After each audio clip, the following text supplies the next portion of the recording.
રેલવેના મુસાફરી ભાડામાં આજથી વધારો લાગુ થશે। લાંબા અંતરની રેલ મુસાફરી આજથી મોંઘી થઈ જશે। એક્સપ્રેસ એસી અને નોન એસીમાં પ્રતિ કિલોમીટર 2 પૈસાનો વધારો ઝીંકાશે। સામાન્ય વર્ગમાં 215 કિલોમીટર સુધી કોઈ પણ વધારો નથી કરવામાં આવ્યો। આ ઉપરાંત 215 કિલોમીટરથી વધુ અંતર માટે પ્રતિ કિલોમીટરે દરેક વ્યક્તિને 1 પૈસાનો વધારો આપવો પડશે। રેલવેને કુલ 600 કરોડ રૂપિયાથી પણ વધારાની કમાણી આ મુદ્દાને લઈને થશે તે પ્રકારની અભિલાષા તેમના દ્વારા પણ વ્યક્ત કરવામાં આવી રહી છે અને એ પૈસાનો ખર્ચ એ રેલવેનું જે ડિપાર્ટમેન્ટ છે તેને ડેવલપ કરવા માટે કરાશે।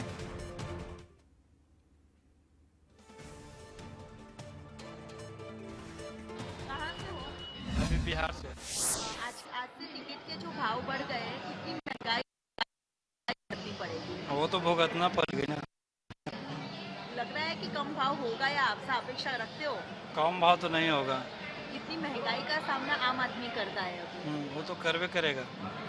और आज से टिकट के जो भाव जो बढ़े हैं, कितने में आए आप यहाँ अहमदाबाद में? अहमदाबाद तो 3500 का टिकट में आए थे। अच्छा, अभी 135 रुपये में गांधी धाम जा रहे हैं जनरल का टिकट लेकर। मतलब हालांकि हो रही है, दिक्कत हो रही है। दिक्कत तो बहुत हो रही है। प्रशासन को क्या अपील करोगे कि टिकट के भाव कम हो? भाव तो कम करना ही पड़ेगा प्रशासन को।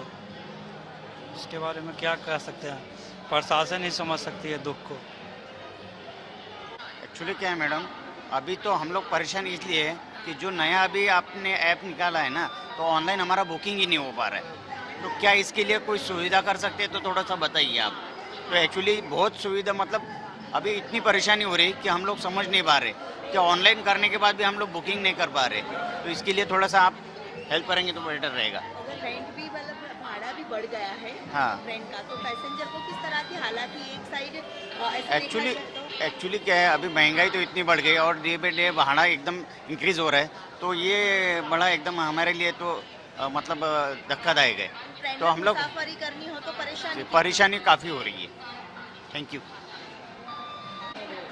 एक तरफ મોંઘવારીના મારમાં આજે 2 પૈસાથી લઈને 10 રૂપિયા સુધીનો વધારો, પેસેન્જરોને કેટલી હાલાત એમાં એવા છે, આમ જોવા જઈએ તો બહુ ખરાબ હાલાત છે। એક તો અત્યારે મંદીનો માહોલ છે અને ચારો તરફ આવું જવું પણ ફરજિયાત છે અને મુસાફરોને બધી રીતે તકલીફ છે। બધા વ્યવહાર સાચવવાના, મુસાફરી કરવાની, ધંધો બંધ કરવાનો, ટાઈમ ખોટી કરવાનો અને એક બાજુ આ ભાડાનો વધારો, એટલે બધી મુસાફરોને તકલીફ તો છે જ। પ્રશાસનને શું અપીલ કરશે?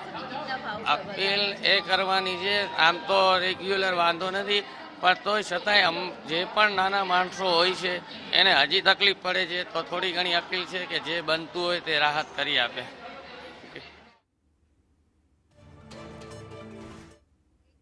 હવે રેલવે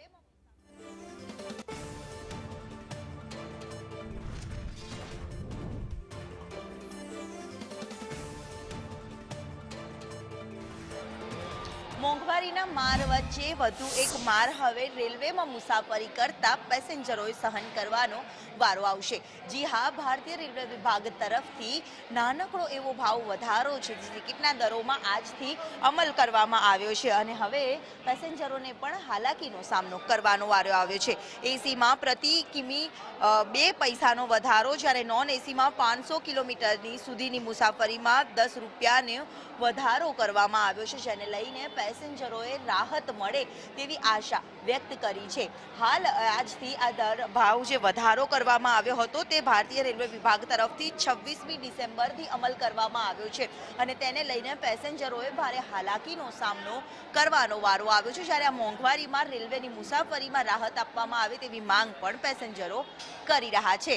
મહત્વનું છે કે આગામી દિવસમાં વર્ષના અંતે 600 કરોડ રૂપિયાની આવકમાં વધારો થાય તેવો એક રેલવે વિભાગનો અંદાજ પણ સામે આવ્યો છે ભાવ વધારાના કારણે। કેમેરામેન મનીષ વાણિયા સાથે દિવ્યા ચૌહાણ, સંદેશ ન્યૂઝ, અમદાવાદ।